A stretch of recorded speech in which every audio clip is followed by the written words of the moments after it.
प्रतिपत्तये जगतपितरौ वन्दे पार्वती परमेश्वरौ. సభాయ నమః.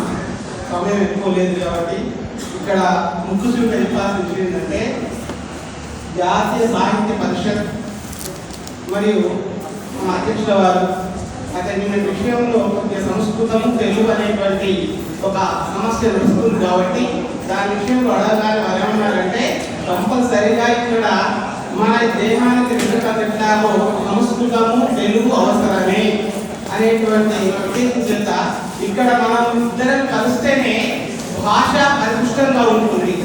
ఈ తెలుగు సంస్కృతం తేడా లేకుండా ఉండడానికి ముందు రెండోది ఏంటంటే ఈ యొక్క సమావేశంలో ఒక విషయం చెప్తాను సార్. ఇప్పుడు మా శ్యామ్ సార్ విషయం ఒకసారి చెప్తాను. నేను అక్కడ మా మండలంలో పనిచేస్తున్నారు అమ్మాడో. అయితే నాకు గ్యాస్ సర్టిఫికేట్ కావాలి. నేను మండలానికి వెళ్ళాను. అక్కడ నన్ను ఎవరు దగ్గర రాణిస్తలేదు. అక్కడ లక్ష్మి అని ఒక అడ్డేట్ బాగా కొడుతుంది.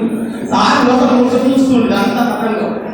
నాకు అక్కడ లాస్ట్ డేట్ లేకపోతే ఇక్కడ సర్టిఫికేట్ కావాలి లేదు.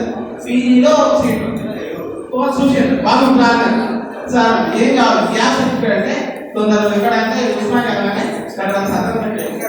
అంటే ఇక్కడ అక్కడ నాకు చేతనిచ్చిండు. అంతేకాదు మొన్నటి రోజున ఈ సంస్థ కళాశాల ఈ కళాశాలకు ప్రిన్సిపల్ కావడానికి కూడా వారు నాకు సహాయం చేసిండ్రు. అదేవిధంగా ఇప్పుడు ఈ రోజు ఈ సంస్కృతానికి కూడా వారు కూరుకోవాల్సిన కోరుతున్నారు. ఎందుకంటే ఈ సభాపూర్వకంగా చెప్తున్నా ఏంటంటే సార్ ఇంతకుముందు రెసిడెన్షియల్ స్కూళ్ళల్లో 70-30 అంటే ఇక్కడ కాంపోజిట్ తెలుగు ఉంది. నేను అక్కడ ఆలోచించే 2000లో తీసేశారు. అవన్నీ కూడా ఈ యొక్క సభా మండపం అంటే ఇప్పుడు అందరూ కూడా పెద్దవాళ్ళు ఉన్నారు. ఈ లక్ష్మణరావు గారు కానీ మా రామకృష్ణ గారు లక్ష్మణరావు గారు ఒకసారి చెప్పండి కోరుతూ ఈ అవకాశం ప్రత్యేక ధన్యవాదాలు.